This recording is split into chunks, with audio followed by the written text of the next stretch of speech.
তোরা সে ট্রেনে যাচ্ছিলিস না, সেই ওখানে একজন এসে বাবা অসুস্থ হয়ে গেছিল, ওই কথা ওইটা একবার বল, কি বলছিল। মানে আমরা নিচেতে আমাদের হচ্ছে কি তোমার সিট ওদের পাশেই, আমরা পাশে বসে আছি, আর একজনের বাবা শুয়ে আছে নিচে, থার্ড এসি আমাদের মানে কামরাটা হচ্ছে থার্ড এসি, এবার বাবা নিচেতে শুয়ে আছে আর মেয়েটা আছে ওই একদম বাঙ্কে উপরে।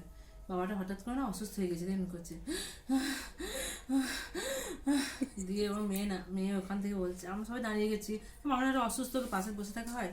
দিয়ে ওর মেয়ে ওপর থেকে বলছে আমার বাবাকে জল দাও, আমার বাবাকে জল দাও, আমার বাবা অসুস্থ হয়ে গেছে, এখনই জল দাও, মানে আমার বাবা বাঁচবে না। ও কিন্তু বাঙ্কে বসে আছে, ওপর থেকে নামে না।